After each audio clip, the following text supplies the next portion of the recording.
If you compare beer with bratwurst, and cheese with wine, or even whiskey with donuts, then we think you can pair all of these delicious drinks with murder, conspiracies, missing persons, and more. Drink with us as you feed your craving for true crime and creepy stories.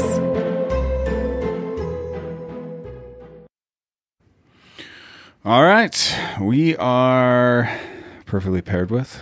Katie is over there. I am Jason. And this is a bonus episode. I'm surprised by this because I didn't know it was happening. We just got done recording another episode, our July 4th episode. And Katie sprung this out of nowhere. And we haven't decided, but this might actually just be Patreon. Yeah, we'll see how episode. It turns out. We'll see how it turns out, if it's worth anything. But we have been mulling over the idea of a Patreon just as a way to, if you want to support us, we'll throw some extra content out there. Yeah. A way to have, like a store. We're going to create some t-shirts and stuff, like a t-shirt that says, what's our OJ one? Is it just keep going or just stick with it? Or It's never give up. Never give up. So yeah, we're going to have our never give up t-shirt somewhere, but that'll probably be a place. That's what I've been mulling around in my head. Yeah. Anyway, so here we are. Normally, I pick an episode and Jason picks the beverage that we're going to be drinking. It's always an adult beverage, and it's just a good time. But this is a surprise episode, so I've done both the picking of the story and the drink, and you don't know what they are. And to start, I'm going to put you on the spot. I'm going to ask you, what do you know about Benjamin Franklin? He tied a key to a kite and flew it in a thunderstorm. Okay. He created the bifocals, I believe. Yes. He was incredibly smart, wealthy. He was known to be a little bit of a slut. At least I don't know if I've confirmed it or I've just heard it on, another podcast or, I don't even know if I read it. But from what I'm remembering, he'd go overseas. I feel like it's Paris or something. But he used to live there. Oh. Wow, he used to live in Europe. Yeah. I feel like it was Paris. But anyway, there's stories out of him just like, I almost think you're thinking of Jefferson. No, he was a delegate to France. Oh, was he? Mm-hmm. Well, no, but with Benjamin Franklin, I don't know. And have you seen a picture of him? I mean, ooh, yeah. Just kidding. He's not attractive at all. He's really, really not. He's a studly man right there. Bald on top, long in the back. Oh, and he didn't wear the wig or anything. Maybe that's why he was, he could get the ladies because he was like, fuck those wigs. Yes. Confidence, women. That's what we like. Yeah. And since he was a little fat and bald, he's probably hilarious. He probably was. So he could make you laugh. He had money. Incredibly intelligent. But yeah, that's what I remember is that he liked the ladies. Smart. He was...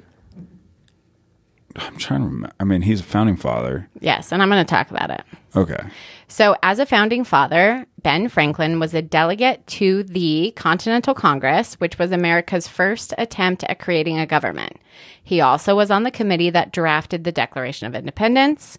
He would actually go on to be one of the signers of the Declaration of Independence, and then went on to be a delegate to the Constitutional Convention, which wrote, in my opinion, the greatest political document of all time, the U.S. Constitution.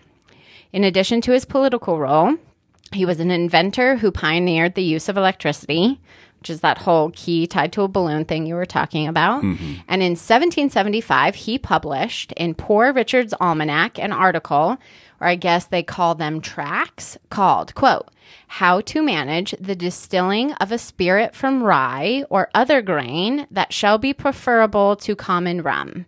You see, rum is made with sugar, and at that time, sugar cane would have been imported from what was referred to then as the West Indies, now it's the Caribbean, and it would have been taxed. And true to his rebellious founding father nature, he was not about paying more taxes.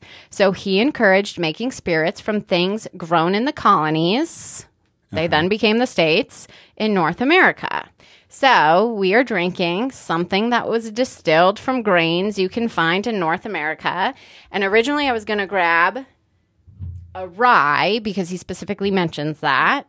And then I came across a bourbon called 1776, which is the year of independence. So this is what we're going to be drinking while we talk about this Benjamin Franklin and the possibility that he may or may not be a mass murderer or a serial killer. All right. So there's so much happening right now. I didn't even know you had this. Also, bourbons do use a certain amount of rye. Oh, I don't know anything about it. They call it bourbon. It's different than a rye because the mash bill, which is your ingredients basically, uses less rye than a rye whiskey. And yeah, it's I'm trying to remember. Rye, it's like a mix of rye, corn. And I don't know, do you pour it over ice or do you just drink it as is? It depends on my mood. I usually drink it straight unless it's hot outside. Then I put ice in it. The ice will change the profile of the flavor a little bit. Sometimes it opens it up a little bit more. Sometimes it dulls it. Just depends on the bourbon itself. Sometimes it just depends on what have I drank before. Well, we were just drinking patriotic punch. Yeah, we were drinking sugar, which actually sugar is a good pair with, as you know, because you had a donut and whiskey party. But yeah, sugar is a good pairing with whiskey. It smells like freedom and revolution and badassery. So did you say what this is called? I said it's called 1776, and that's all the information I gave. And that's a poignant year when we're talking July 4th. This is a James and Pepper 1776 straight bourbon whiskey. It's 100 proof. Oh, geez. Let's read what the little thing says. In this bottle, the oldest and most legendary whiskey legacy in Kentucky history. And I will tell you, I wanted to find a Pennsylvania one because he was from Pennsylvania. But the second I saw 1776, it was sold. This packs a punch. We just drank an easy punch, and now we're drinking something that packs a punch. It is. I could use some Splenda. I'm reading a little bit more here. Gosh. This is interesting. I won't read the whole thing, but just so you know, apparently the makers of this, the Pepper family brand, was established in 1780. Okay, so shortly. So a few 4 short years after. Interesting things I found. But I do want to say this. Okay. I had no idea Benjamin Franklin was also a founding father of what became our whiskey. That's crazy. That's awesome. 2 interesting things I found. When I looked up founding fathers and like alcoholic drinks, one of the first things I read was they drank probably 3 times as much as people drink today. So, well, they didn't have, they also didn't have like clean water. So, yes, but I like to think it's just them drunk all the time walking around. Yeah. And second, after this almanac was published, I think bourbon became the #1 consumed like alcoholic drink within like years. Like rum was they were like never more. We're done with rum. Yeah. That's awesome. Yeah, had no idea. This is actually really good though. It makes me want to cry, so I know it is good. Getting some hair on your chest over there. Hopefully not too much. It's coming up from the top of my head to my chest, and I'm going to look like Ben Franklin by the end. Just with a hairy chest. Don't lose your hair. Okay, I won't. It. Now, 2 decades prior to Benjamin Franklin signing the Declaration of Independence, which just for a moment, let's acknowledge what a ballsy thing that was. Like true guts. You're declaring basically treason against your government, and you're just signing your name to it. And I don't know much about this, but was there a lot of English, I don't even know what you call it, but English soldiers in North America, like keeping watch of things? Oh, yeah. It was, so first of all, there were a lot of loyalists living in the colonies who wanted to stay loyal and remain connected to Great Britain. There were a significant number of those. And due to something called the Quartering Act, colonists had to house soldiers who were just there kind of keeping an eye on the shenanigans that the colonists got into until it turned into like all-out war. It's just a very... So it is truly, truly ballsy. Yes. What the Founding Fathers decided to do. And because when you say that statement, you could kind of be like, well, there's an ocean between them and England. Like, why would you not declare? No, because there were active British military watching everything. And I knew that too because of the way like the war starts. Like, England's already here. They didn't wait for them. Correct. Yeah. So 2 days prior to that act, Benjamin Franklin lived in London in a house located at 36 Craven Street.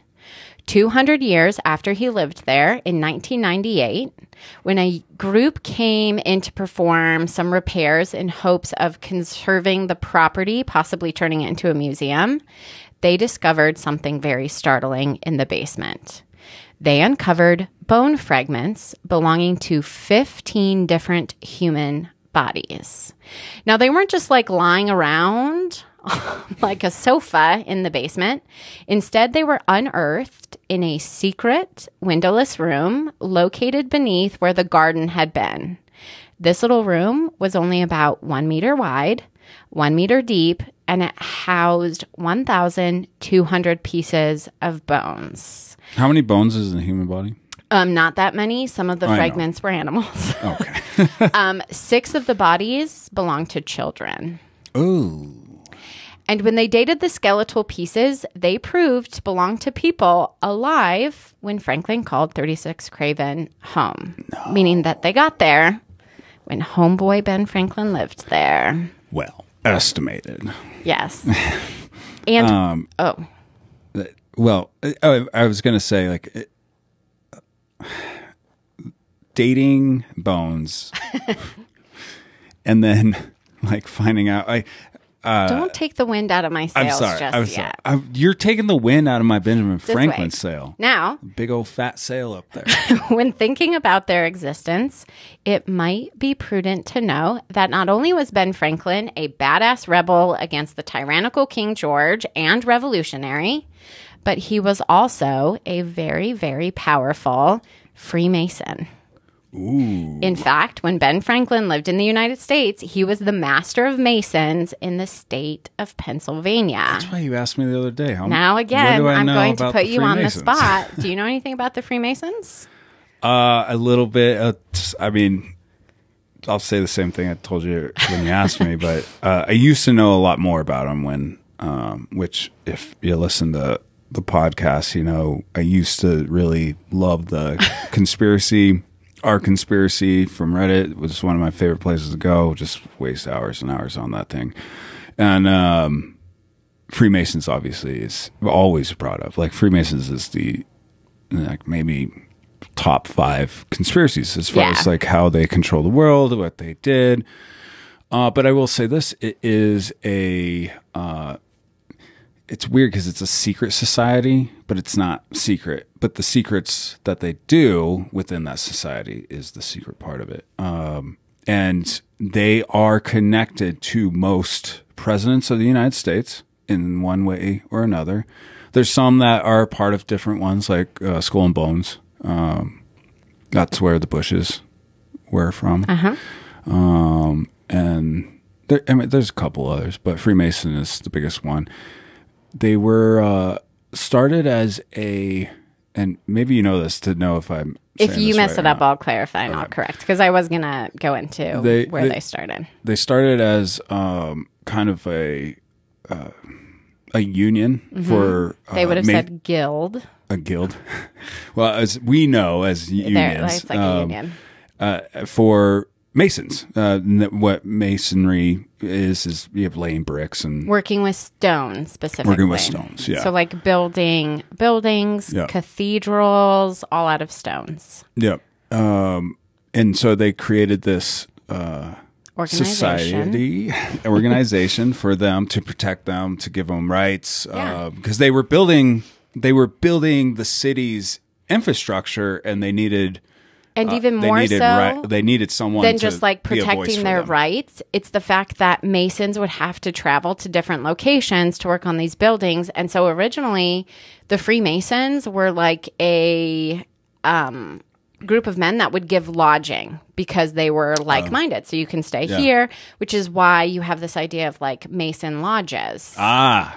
Interesting. Which are now meeting places for the Freemasons, and it isn't about giving lodging to somebody who traveled from afar to help build a cathedral. Oh, wow. So when we think union, we're like, it protects their rights or whatever. But really, it's just kind of like, we're all Masons. It's a brotherhood. It's a brotherhood, yeah. Well, and then it slowly started turning into, they had, if you think about it, they're the ones building everything.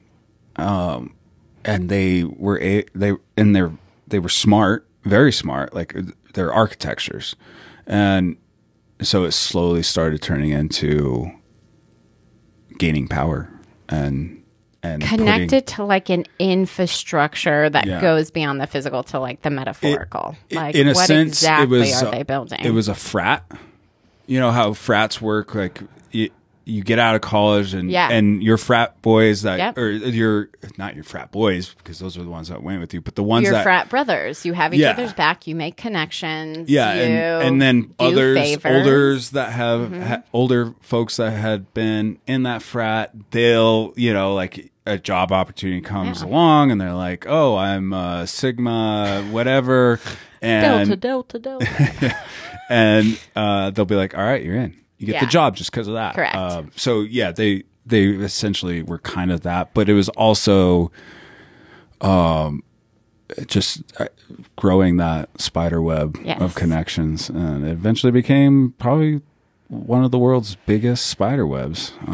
Probably is the majority of the ones that run it all. Well, over the generations, there have been several conspiracy theories involving the Freemasons. Some revolve around their political control in both Great Britain and the United States. At least 15 presidents are known to have been Freemasons, including one of my favorites, George Washington. Yeah. Oh, let's talk about your shirt. Some people probably aren't watching.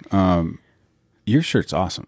When you showed up, it just I was pisses just like, people oh off for my absolutely gosh. no reason. No reason. It's George Washington wearing a red hat that says "Make America," so it's obviously a nod to the MAGA hat, but not in the sense of we're supporting MAGA.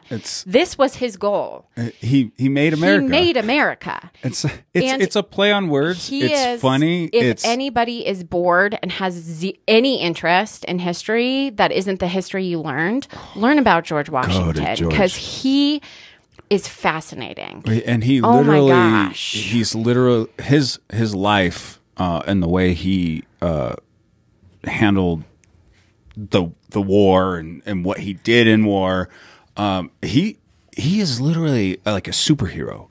And he really is. So many just crazy. He's a step above. Yeah, he's got a little something going on in his DNA that isn't quite human because of what he could do. He's stranger than fiction. Yeah. You know, like when somebody writes a war movie and you see some things in there, and you're like, that's not quite possible. No, he did things that people at the time were like, that's not possible. And it wasn't a movie, it was real life. I also, if I could recommend any reading to somebody who wants to be president, it's Washington's Farewell Address. This man was just a genius when it came to Well, I got, and he looks cooler on yours. Let's show it to the camera.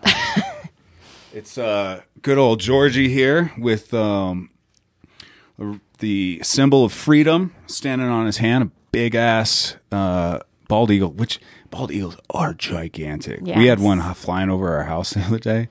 Holy cow. Yeah. That is, you do not mistake that for a hawk if it's close enough to the ground. And then he's got I think you'd call this a Gatling gun, a chain gun, a gigantic machine gun that has multiple barrels that... He's just so cool. Yeah. And then there's like, just like the American flag. He's in the middle of a war. Kind of looks like a war with AI, like a Terminator type thing. Yeah, it's kind of... It's got that. Yeah. Yeah. Now, some of the theories around the Freemasons are religious in nature, most of which conclude that the Masons are actually devil worshippers. Officially, Masons are encouraged to believe in something called the Supreme Architect, but what that entity is incredibly vague. In fact, the Catholic Church forbids its members from joining the Freemasons. During the 19th century, the Vatican referred to the Masons as the Synagogue of Satan. Wow. What was the years for That's that? during the 19th century, but the Catholic Church, as late as like 1987, was making declarations that its members cannot be a part of the Freemasons. Holy cow. Because of their and connections with the occult. And then they stopped in 1987? That was the last reference I could find specifically. But when you say like the 19th century, it carried through the 20th century. I wonder if Biden's a part of anything. I actually don't know. I know he's Catholic, though. But most presidents, like I said, you have to be what you have to be to get elected, and then you can do what you want to do or what other people want you to do. And I think that's unfortunately politics these days. Say that again? You have to be, or you have to say you are what you need to be to get elected. Yeah. And then you can be whatever you want to be or do whatever you want to do or what other people want you to do once you are. Yeah. Well, and it's definitely has changed over the past decades into more of you have to do what other people want you to do because they bought you. Yeah. So what do you think? Just from that little bit of information, where do you think these bodies came from? How old was he when he lived in London? That is a wonderful question. I have no idea. He was like, most of the founding like fathers 40 were pretty young. Yeah, most of them were very young. I think don't he know was how the old oldest. Ben Franklin was. I think he was 40. Well, you could fact check it real quick. All right, you keep talking though. You're playing with the tipsy-turvy glass Ben over there. Franklin, age. We have cool glasses. Declaration of... And if you're listening, the reason why I talked about her tipsy-turvy glass, we have glasses that it looks like a thumb. Benjamin Franklin was 70 years old when he signed the Declaration of Independence. So 2 decades before, he would have been in his 50s. He was the oldest. Okay, so he was in his 50s. Yeah. There were 2 26-year-olds who signed. Thomas Lynch and Edward Rutledge. I was listening to Joe Hoagie the other day, and they looked it up, and like the youngest to sign was like 18. Possibly. If Joe Hogan said it. Yeah. So what do you think? All right. Bodies. Where do they come from? Why are they in his basement? He's 50 years old. Definitely. The reason I asked was because I was wondering, is there a possibility he's not part of the Freemasons? No, he is, obviously. Definitely is.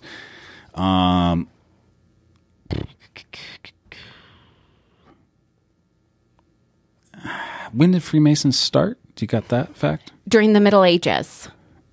Okay, so they're definitely up to shenanigans. I don't know. I mean, there's been nothing else tied to him as far as that stuff, but obviously it'd be way easier to get away with that stuff.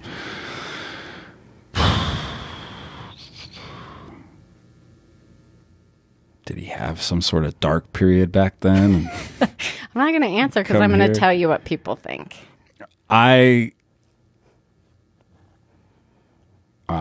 I'll just go with I'm not giving up on Ben and saying maybe they were there before he got in there, or maybe it was somebody after. Maybe it was somebody, maybe he didn't sell it, which actually would make sense because he was smart. He knew real estate. Probably still owned it for a long time. Gave it to, somebody to rent or whatnot, take care of. Maybe that was Jack the Ripper or something. Well, most people believe the explanation for all these hidden remains is less nefarious than what I think you're thinking. And the bodies most likely were acquired for the purpose of anatomical study. Franklin had a young protege and friend named William Hewson, who was a man of science. And since anatomy was new and basically frowned upon culturally, socially, religiously, and ethically, at that time in London, acquiring specimens was very difficult. Most of the skeletons were probably the result of grave robbing. Yeah. Now, here's something I found just incredibly interesting that I literally have not been able to stop thinking about. Apparently, you could hire professionals at the time to rob a grave for you. Yeah, grave robbers. It was like a real Do you want to know what they went by? profession. They called themselves resurrection men, which is just amazing. Like looking through the yellow page, resurrection men. Oh, man. That's, I'd almost take that job just for the title. And if these professionals weren't used, these specific specimens could have come like Jesus, That's probably the Lazarus men. They're selling themselves Lazarus. for sure. I totally lisped that. Now, Lazarus. if they hadn't have been acquired using resurrection men, they could have come from other sources. For example, 36 Craven was located in such a place that at one end of the street was a wharf, which is on like a body of water where like boats come in. Oh, I didn't know that. I know it as a character from Star Trek. Where the bodies could be delivered coming from some other source along the river Thames. Thames? I listened to it before. The river Thames. And if that wasn't an option, isn't it? No, it's Thames. Oh, okay. Perhaps they could have been harvested from the gallows that were located at the other end of the street. They just like go out there, like the body's still hanging. Just look around. Just pull him down. His head pops off. That's okay. Anybody using this? Anybody want it? Anybody claim it yet? No? Okay. Mine. I call it dibs. If anybody heard me, you hear I'm taking it. Here we go. And then he just drags And the it government back was to like, 36 Craven. There's a policeman there, just down like to the basement. well, we don't have to take care of it. Yeah. now. Either way. Ben, All right. So you said he had a friend. It was his protege, his little guy who wanted to do experiments. Did his protege come to America with him? I don't know. That's where the story I've learned about him ends because we're not done. We're not done? No. Oh, Well, gosh. You Okay. can keep going with your train of thought. I don't know if his friend comes to America. Oh, I was just wondering if my, you know how I like to guess at what something that we have no idea how it happened. Happened. But my thought of, he probably retained ownership of the real estate and gave it to somebody like his protege, and his protege was, just pulling bodies off gallows. Though they probably weren't murdering kids. No, but the government probably wasn't. Young kids died all the time. Oh, yeah. Why wouldn't you? That's true. You want to learn about how a kid's bones grow. You have probably- no other way to do it. So It probably wasn't that hard. You could probably like hear of like little or Susan down the street. Her little Johnny is really sick. It's just about done. And word travels fast. You hear, oh, he just died. So you go over there. And it's like, I'm so sorry. Hey, he can still do something. Like I'm studying. I think Christian people in Europe at the time wouldn't stand for it. I think they would have had to dig these bodies up, get them sent from other parts, and then take them from the gallows, probably. Yeah. Now, I think you're trying to say that Ben Franklin didn't know what was happening. Like he moved on and his protege kept living there. No, I mean... And most people believe that he knew exactly what was going on. And as a man of science himself, he probably was okay with it. Yeah. And beyond that, he probably even went down and like witnessed dissections and experiments. He's like, show me what you're working on. A Friday night. It's hard to imagine Benjamin Franklin with an English accent. Yeah. But he definitely did, right? Yeah. And George Washington, like all of them had to, right? I'm assuming they had to have some sort of accent. Because that just every slowly went reenactment away. you see of They everything, don't. it's American accent. Like, it's gone. America. But yet they... All right, Benjamin Franklin was born. He at least in lived England. there 20 years George prior. Washington was also born in England, wasn't he? Because he was in their army for a little bit, I think. I don't believe that's accurate. Oh, man. Can you look it up really quick? No, we're We're on history. We gotta George fact check. We aren't just gonna Washington's leave that out there for Georgie. I think he was born in America. Yeah, Mount Vernon, right? Oh, there we go. That's his birthplace? He was born in Virginia. I was like, he's not British born. He was born in Virginia. Good for him. Yes. Just makes me so much more proud. But Benjamin is he's living in London at least. Can you look that up? Where was he born? Where was England.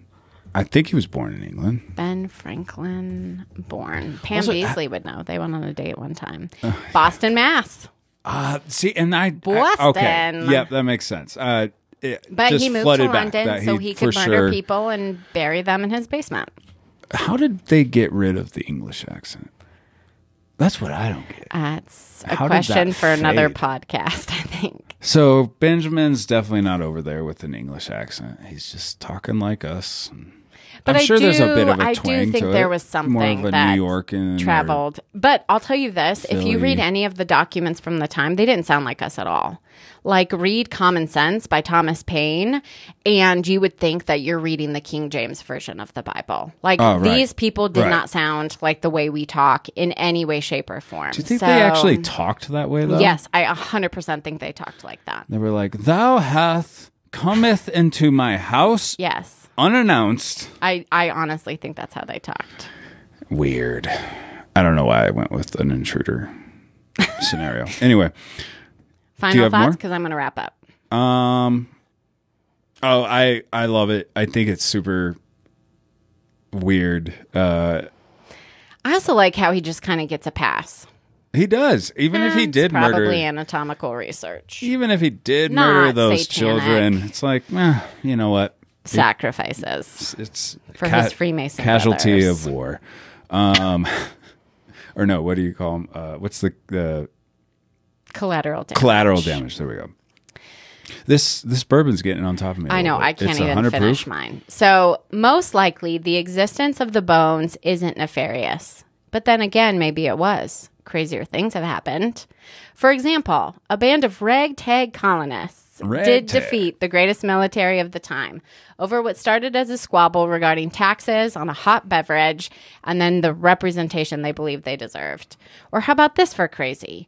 General von Steuben, a German, unwelcome in the German forces due to his sexual orientation, He was gay? would be the one to save the revolution at Valley Forge when he turned a starving, downtrodden Continental Army into one capable of winning a war. Gay pride.